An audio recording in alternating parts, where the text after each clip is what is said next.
तो दोस्तों आज के इस वीडियो में मैं एक्सप्लेन करने वाला हूँ काफी ज्यादा इंटरेस्टिंग मूवी को जिसका नाम है बालन द बॉय। ये एक मिस्ट्री मूवी है दोस्तों। तो दोस्तों बालन द बॉय फिल्म की कहानी की शुरुआत होती है एक जेल से, जहाँ पर हम देखते हैं कि एक माँ अपने बेटे के साथ रहती है और ये माँ प्रेग्नेंट थी जब ये जेल आई थी और जेल के अंदर ही उसने अपने बेटे को जन्म दिया था और उसी जेल में उस लड़के को बड़ा किया गया और अब उसकी सजा पूरी हो चुकी है और वो बाहर निकलने वाली होती है। और जेल में शामना नाम की एक औरत भी थी जो पहले एक सेक्स रैकेट में इन्वॉल्व होती है दोस्तों, और उसी ने मदद करके हमारी हीरोइन को जेल से बाहर निकलवाया था। लेकिन बाहर निकलते वक्त शामना कहती है कि मेरी मदद मत भूलना, कुछ महीने बाद मैं भी बाहर आ जाऊंगी, तब मुझे कॉल करना, और अपना नंबर उसे शेयर कर देती है। और यहीं पर हीरोइन और उसके बेटे का इस मूवी में कोई भी फिक्स नाम नहीं होता क्योंकि वो हर जगह अलग अलग नाम से जाने जाते हैं दोस्तों। और फिलहाल हम बेटे को बालन बुलाते हैं और जेल से निकलते वक्त वार्डन हीरोइन को एक छोटा सा कार्ड दे देती है जिसमें एक केंद्र का एड्रेस दिया जाता है जहां पर कोई काम मिल सकता है। लेकिन बाहर आते ही हीरोइन वो कार्ड और शामना का नंबर अपने बेटे के हाथ में देकर डस्टबिन में फेंकने को कह देती है क्योंकि उसे किसी की भी मदद नहीं चाहिए होती है। यहीं पर दोनों सीधा एक छोटी सी दुकान में चले जाते हैं जहाँ पर सिर्फ एक बूढ़ा आदमी अकेला काम कर रहा होता है और कस्टमर्स को संभाल नहीं पा रहा होता। यहीं पर हीरोइन उसे देखकर एक आइडिया सोच लेती है और बोलती है कि खाने के पैसे नहीं है, इसके बदले काम दे दो। यहीं पर बहुत ज्यादा रिक्वेस्ट करने के बाद वो आदमी मान जाता है और अगले दिन सुबह तक हीरोइन सब कुछ साफ सुथरा कर देती है और कस्टमर्स को खुद संभाल लेती है। और दुकान वाले को और हीरोइन अपना नाम इंदू बताती है और एक झूठी कहानी सुनाती है जहाँ पर वो अपने पति और गाँव के बारे में कुछ कहानी बताना शुरू करती है और हर जगह वो अलग अलग कहानी बनाती है और अपने बेटे को भी वही सिखाती है ताकि दोनों का झूठ मैच किया जाए और वो हर इंसान को उल्लू बनाकर उसका फायदा ले सके। यहीं पर एक दिन एक ड्राइवर दुकान पर आता है और हीरोइन को अजीब नजरों से देखने लग जाता है और दुकान वाला उन्हें अपने घर में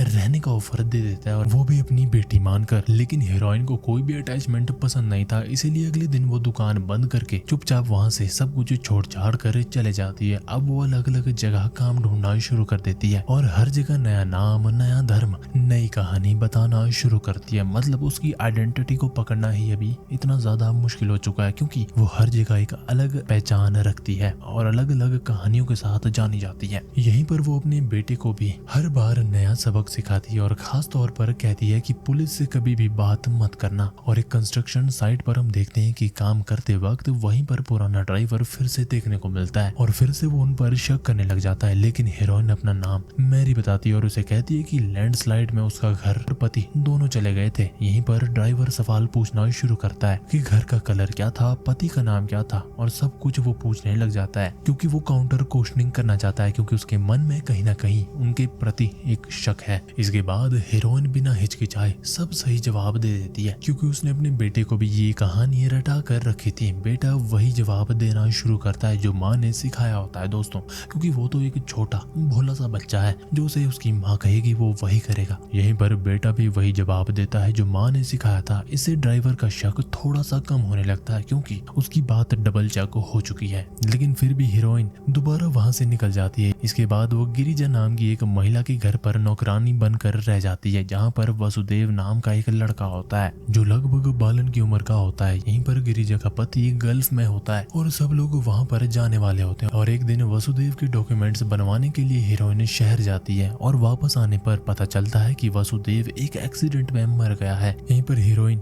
वसुदेव की आईडी कार्ड और डॉक्यूमेंट्स वापस नहीं करती और वहीं से अपने बेटे के साथ उसे वहीं पर छोड़कर चले जाती है। और यहीं पर बस स्टैंड में हम देखते हैं कि हीरोइन एक मानसिक रूप से परेशान औरत को देखती है जो भीख मांग रही होती है और उसे खाना देते वक्त उसके हाथ से एक आईडी कार्ड गिर जाता है जिसपे लिखा होता है शिरले, और वो एक होम नर्स होती है। और हीरोइन उस आईडी को वहां से भी चुरा लेती है और न्यूज़पेपर में होम नर्स की जॉब का एड देखकर वो कॉल कर देती है। यहीं पर अय्यप्पन नाम का एक आदमी फोन उठाता है जो एक घर का कार्यस्थान है। उस घर में एक बूढ़ी दादी अकेली रहती है दोस्तों, जिनकी देखभाल के लिए नर्स चाहिए होती है और हीरोइन शिरले नाम से वहां पर जॉब ले लेती है। मतलब ये काफी ज्यादा चालाक औरत है और दूसरों की आईडी यूज करके भी जॉब पा रही है और आइडेंटिटी बदल बदल कर अपने लाइफ को आगे बढ़ा रही है। और हमें अभी तक रिवील नहीं हुआ कि इनके पीछे की मिस्ट्री है क्या। इसी के बाद घर पहुंचते ही पता चलता है कि दादी थोड़ी सी अजीब होती है। उनके हाथ में बंदूक रहती है क्योंकि पास के बच्चे उनके आम बगीचे से चुराने के लिए आ जाते हैं। यहीं पर दादी का बेटा विदेश में रहता है लेकिन माँ बेटे के बीच बातचीत बंद होती है क्योंकि दादी का पति फ्रीडम फाइटर था और उन्हें लगता था कि उनका बेटा विदेशियों के देश में जाकर उनकी ही गुलामी कर रहा है। तो इस वजह से उनकी ईगो को ये बात थोड़ी सी पिंच होने लगती थी। हीरोइन धीरे धीरे दादी का ध्यान रखती है और बालन का स्कूल में एडमिशन भी करवा देती है और यहीं पर डॉक्यूमेंट सारे वासुदेव के ही यूज किए जाते हैं क्योंकि वो ऑलरेडी मर चुका होता है दोस्तों। और अब बालन का नया नाम वासुदेव हो जाता है और यहीं पर उस बच्चे जिसका नाम बालन होता है उसका नाम भी वासुदेव ही हो जाता है दोस्तों, क्योंकि यहाँ पर आईडी शफल कर दी जाती है और इस बच्चे को वासुदेव कहकर बुलाया जाता है। और यहीं पर धीरे धीरे दादी को हीरोइन पर शक होने लगता है कि वो कुछ ना कुछ तो छुपा रही है, लेकिन दादी कहती है कि चाहे कुछ भी हो तुम यहाँ सुरक्षित हो और दोनों के बीच एक रिश्ता भी बनने लग जाता है। और एक रात हम देखते हैं कि दादी हीरोइन से उसकी असली कहानी पूछना शुरू कर देती है और यहीं पर हीरोइन एक सिंबॉलिक सी कहानी सुना देती है जहाँ पर एक राक्षस और राजकुमारी की कहानी सुनने को मिलती है, जिसमें राजकुमारी अपने बच्चे को बचाने के लिए राक्षस को मार देती है और दादी समझ जाती है कि ये हीरोइन की अपनी ही कहानी है। और एक दिन मार्केट में हीरोइन को शामना देखने को मिलती है और ये वही जेल वाली औरत होती है जिसकी बात हमने कहानी की शुरुआत में की थी दोस्तों। और ये औरत उसे ढूंढ भी रही होती है और डर के मारे हीरोइन भाग जाती है और घर आकर बालन से कहती है कि चलो यहाँ से भागना पड़ेगा और यहाँ से चल पड़ते हैं, लेकिन बालन मना कर देता है क्योंकि उसे स्कूल जाना पसंद आ गया होता है और वो एक कंफर्टेबल जिंदगी को जीना चाहता है। और उसी वक्त दादी को सांस लेने में तकलीफ होने लग जाती है और वो हीरोइन से कहती है कि अपने बेटे के लिए जियो, उसे यहाँ रहने दो, ये मेरी आखिरी बात है। और वो ये बात कहते कहते ही दम तोड़ देती है दोस्तों। ये काफी ज्यादा दुख भरा सीन भी होता है और इसके बाद हम देखते हैं कि हीरोइन उनकी बॉडी को किसी को भी दिखाए बिना वहां पर पीछे वाले बगीचे में ही दफना देती है और दादी के बेटे से फोन पर ऐसे ही बात करती रहती है जैसे दादी जिंदा होती है। और यहीं पर कुछ दिन बाद का सीन देखने को मिलता है जहाँ पर शामना हीरोइन का पीछा करते करते उसके घर तक पहुंच जाती है और उसे धमकी देना शुरू करती है और उसे फोर्स करती है कि उसके साथ उसके सेक्स रैकेट वाले धंधे में जुड़ जाए। और यहीं पर बात करते करते शामना को पता चल जाता है कि दादी मर चुकी होती है और वो शक करती है कि हीरोइन ने ही उन्हें मार दिया है। और यहीं पर हीरोइन मजबूर होकर बंदूक से शामना को भी मार देती है दोस्तों और उसकी बॉडी भी वहीं पर दफना देती है। ये सीन काफी ज्यादा ब्रूटल होता है और अभी तक हमें मिस्ट्री समझ नहीं आती कि चल क्या रहा है। और उसी वक्त अय्यप्पन का फोन आ जाता है कि आज शाम को दादी का बेटा सरप्राइज देने घर आ रहा है और ये सुनकर हीरोइन घबराना शुरू कर देती है क्योंकि अब सब कुछ खुल जाएगा और जो जो उसने कांड किए हैं सारे सबके सामने रिवील हो जाएंगे। यहीं पर बालन और रोज की तरह स्कूल से आकर वहां पर बैठकर अपनी माँ का वेट करता है और हीरोइन देखती है कि दादी का बेटा और अय्यप्पन गाड़ी में आ रहे होते हैं और वो बंदूक लेकर दरवाजे की तरफ बंदूक को तान देती है। और जैसे ही यहाँ पर अय्यप्पन अंदर आता है तो एक गोली चल पड़ती है और यहीं पर इस आवाज को सुनकर दादी का बेटा और बहू अंदर की तरफ भागना शुरू कर देते हैं और बालन बहुत देर तक वेट करता है लेकिन उसकी माँ आती नहीं। और आखिर में लोग पुलिस को बुलाते हैं और वहाँ के पुलिस स्टेशन में पवित्रन नाम का एक कांस्टेबल होता है जो सिसिली नाम की कांस्टेबल से काफी ज्यादा प्यार करता है, लेकिन पवित्रन का नेचर थोड़ा सा सेल्फिश होता है। पवित्रन ही बालन को अकेला देखकर अपने साथ ले जाता है और बालन अपना नाम ही नहीं बताता और कुछ बोलता ही नहीं। वो लड़का भी हर एक चीज जानता है जो जो उसकी माँ ने उसे बताई है। और यहीं पर रात को पवित्रन उसे अपने रूम में सुला देता है और खुद सिसिली के साथ चले जाता है जो बालन देख लेता है। यहीं पर पवित्रन अपनी एक टी शर्ट बालन को पहनने को दे देता है जिसपे उसका नाम लिखा हुआ होता है दोस्तों। और अगले ही दिन जांच में पता चलता है कि बालन स्कूल बस से आता है और बस में बैठी एक लड़की उसे वासुदेव बुलाकर सवाल करना शुरू कर देती है और इस नाम को सुनकर पवित्रान को पता चल जाता है कि उसका नाम वासुदेव है। और बालन भागने की कोशिश करता है लेकिन पकड़ा जाता है और स्कूल में पूछताछ से पता चलता है कि असली वासुदेव तो एक्सीडेंट में मर चुका था और उसकी माँ गिरिजा होती है जिनका पति गल्फ में होता है। और इस बात से पता चल जाता है कि जिस औरत के घर बालन था उसने 2 खून किए होते हैं और वो खून होता है दादी और शामना का। और यहीं पर बालन को गलती से मिस कर देने की वजह से पवित्रान सिसिली को ब्लेम करना शुरू कर देता है और उनका रिश्ता बिगड़ जाता है। और यहीं पर पुलिस हीरोइन को अरेस्ट कर लेती है और जेल भेज देती है। यहीं पर अब कहानी सीधा 6-7 साल आगे हमें जंप करवा देती है जहाँ पर मिस्ट्री बरकरार रहती है और बालन अब थोड़ा बड़ा हो चुका होता है और एक दिन बस में सफर करते करते वही पुरानी जगह देखकर वो उतर जाता है जहाँ पर वो पहले अपनी माँ का वेट किया करता था।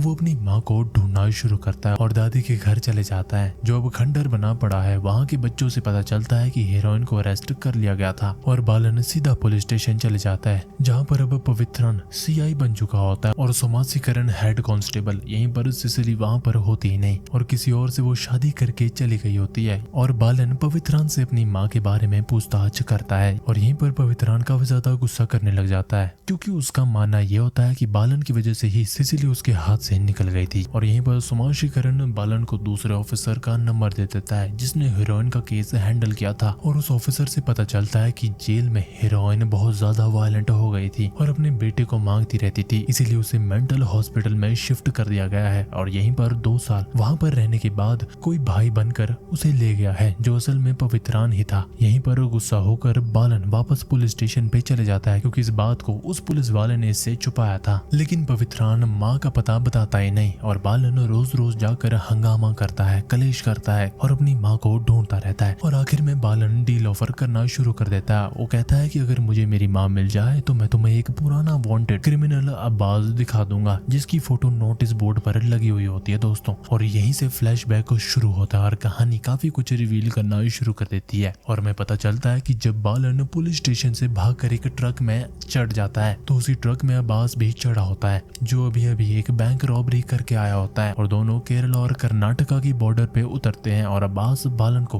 भगाने की कोशिश करता है, लेकिन पुलिस को देखकर अपना चुराया हुआ सोना एक कचरे के डब्बे में फेंक देता है। और यहीं पर बालन वही सोना उठाकर अब्बास को वापस दे देता है। इसी बात को देखकर अब्बास उसे इम्प्रेस हो जाता है और अब्बास उसे अपने साथ रख लेता है और यहीं पर उसका नाम पवित्रान रख देता है क्योंकि उसकी टी शर्ट पे वही नाम लिखा होता है। और अब्बास बालन को छोटी मोटी चोरी चकारी सिखाता रहता है और एक बार में वेटर की नौकरी भी दिला देता है। और सालों बाद जब बालन बेंगलोर में एक नौकरी करने की बात करता है तो अब्बास उससे रोकता है और कहता है कि पहले अपनी माँ को ढूंढ लो। एक दिन अब्बास बालन को वापस उसी शहर ले जाता है जहाँ पर जिस शहर में उसकी यादें जुड़ी हुई थी। और वहीं पर एक दिन बालन पुरानी जगह पहचान कर बस से उतर जाता है और यहीं पर कहानी कंटिन्यू होती है और पुलिस स्टेशन पर पहुंच जाता है। और यहीं पर हम उस सीन पर कनेक्ट हो जाते हैं जहाँ पर बालन अब्बास को पकड़वाने या दिखाने का वादा करता है, वो भी पुलिस से। और पुलिस अब्बास के घर पर पहुंच भी जाती है और यहीं पर अब्बास बालन को देखकर हैरान हो जाता है और बताता है कि वो उसे इसलिए लाया था ताकि वो उसकी माँ को बचा सके जो मेंटल हॉस्पिटल से पवित्रान ही ले गया था। और ये सुनते ही बालन को पछतावा होने लगता है क्योंकि ये चीज उल्टी पड़ जाती है, लेकिन अब देर हो चुकी होती है और पुलिस अब्बास को अरेस्ट कर लेती है। यहीं पर बालन फिर से पवित्रान से अपनी माँ का पता मांगता है और यहीं पर पवित्रान उसे एक आश्रय केंद्र ले जाता है और कहता है कि जैसे मुझे सिसिली नहीं मिली वैसे ही तुम्हें तुम्हारी माँ नहीं मिलेगी और जाकर देख लो उसका हाल। यहीं पर आखिरी सेल में जाकर बालन जब देखता है तो हैरान रह जाता है दोस्तों क्योंकि वो उसकी माँ होती ही नहीं। यहीं पर मूवी का सबसे बड़ा ट्विस्ट आता है जहाँ पर हमें पता चलता है कि हीरोइन ने असल में उस मानसिक रूप से परेशान असली होम नर्स का आइडेंटिटी कार्ड यूज किया था जिसका नाम शिरली था जो कि मानसिक रूप से कमजोर थी। और जब शामना को मारकर हीरोइन सब कुछ साफ कर रही थी तभी उसे पता चला कि दादी का बेटा और फैमिली शाम को घर आने वाले होते हैं और वो तुरंत जाकर असली शिरली को बस स्टैंड से ले आती है जिसका आइडेंटिटी कार्ड उसने चुरा लिया था। अगर आप इस चीज को कनेक्ट कर पाए और नहला धुलाकर उसे नए कपड़े पहनाकर उसे घर पर ले आ दिया था। और जब अय्यप्पन और उसकी फैमिली घर पर पहुंचते हैं तो उसने शिरली के हाथ पर बंदूक थमा दी थी और बता दिया था कि इसी ने दादी को मारा है। और यहीं पर गुस्से में शिरली ने बंदूक तान ली और यहीं पर हीरोइन पीछे के रास्ते से भाग निकली थी। मतलब वो इतनी ज्यादा चालाक औरत थी कि उसे पकड़ना मुश्किल था दोस्तों। यहीं पर पुलिस ने शिरली को ही असली किलर समझकर अरेस्ट कर लिया था और इतने सालों से पवित्रान भी यही समझता रहता था कि यही बालन की माँ है। और ये सब चीजें समझकर बालन को खुशी होती है कि उसकी असली माँ जेल में नहीं है और बाहर कहीं सुरक्षित हो सकती है। और वो सीधा उसी जगह पर जाता है जहाँ पर उसकी माँ हमेशा उसे वेट करने को कहती थी, वही जगह जहाँ से वो रोज स्कूल बस से उतरता था और उसकी माँ वहाँ पर उसे लेने आती थी। और वो उसी जगह पर पहुंच जाता है और थोड़ी ही देर बाद उसकी माँ वहाँ पर आ जाती है। और इतने सालों से वो एक नए आइडेंटिटी के साथ उसी शहर में रहते हुए रोज उसी जगह पर आती थी और वो इसी उम्मीद में आती थी कि एक दिन उसका बेटा वापस उसके पास आएगा। और माँ उसके कंधे पे हाथ रख कर पूछती है कि यहीं पर वेट करने को बोला था ना, फिर तुम कहाँ चले गए थे। और यहीं पर हमें कहानी ये बता दी कि बालन अपनी माँ से किस कदर इतने सालों बाद मिला था। और यहीं पर ये फिल्म अपना अंतिम चरम छूती है दोस्तों, जो काफी ज्यादा प्यारी कहानी थी। मैं आशा करता हूँ आपको वीडियो पसंद आई होगी। अगर वीडियो पसंद आई हो तो वीडियो को लाइक और शेयर जरूर करना और कमेंट में जरूर बताना कि वीडियो कैसी लगी। और अगर आपको इसी तरह की वीडियोस पसंद है तो इस चैनल को जरूर सब्सक्राइब करना। और मिलते हैं अगली वीडियो में, तब तक के लिए धन्यवाद दोस्तों।